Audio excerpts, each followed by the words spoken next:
México llegó muy tarde a los debates sobre la calidad de la migración que debía llegar a cada uno de estos países. Cuando en el resto de los países de alta migración se comienzan a discutir y a implementar leyes de restricción migratoria, México, como excepción, promulga su primera ley migratoria en 1908.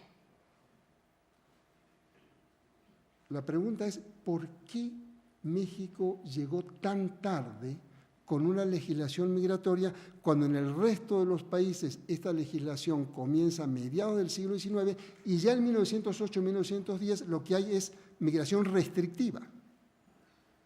¿Sí? Pero no solo llega tarde, sino que llega un poco desacompasado, porque la ley migratoria de 1908 en México es la ley más abierta y generosa que México ha tenido a lo largo de toda su historia.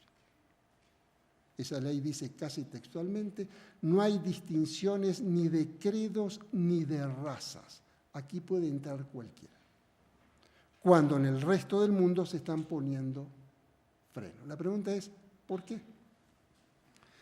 Bueno, durante casi 2 décadas,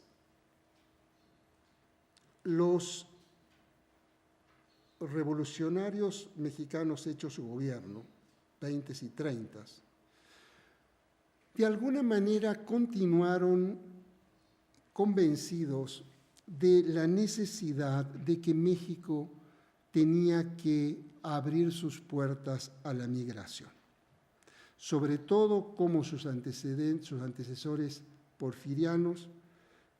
Los revolucionarios creían de que había que modernizar la agricultura, explotar los recursos naturales y poblar zonas de México con muy escasa densidad demográfica.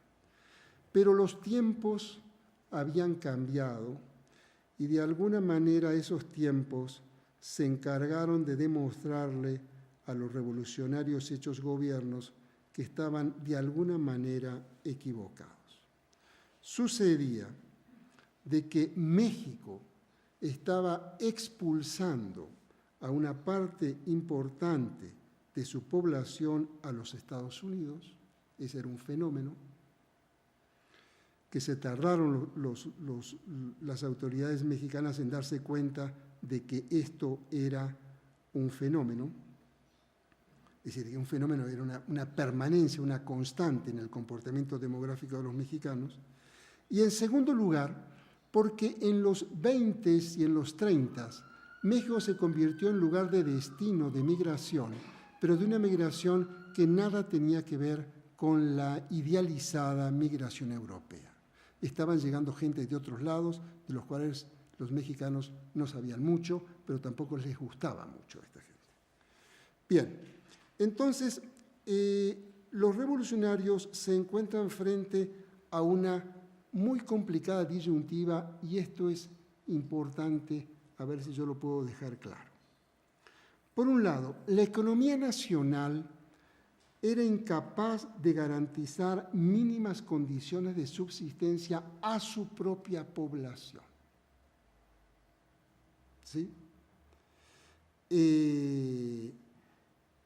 Y por el otro lado, las políticas restrictivas que estaba poniendo en marcha los gobiernos norteamericanos estaban convirtiendo a México en lugar de tránsito de extranjeros que no podían llegar a Estados Unidos porque la autoridad migratoria norteamericana se los prohibía, y desembarcan en México, pero no para quedarse en México, sino para irse a Estados Unidos. Esto hoy resulta pan de todos los días, pero se tardaron más de una década las autoridades mexicanas en descubrir este asunto. ¿Sí?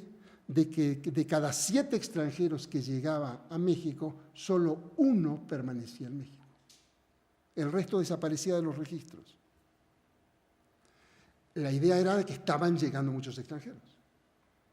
Pues no se los veía salir, porque no salían muy legalmente, ¿verdad?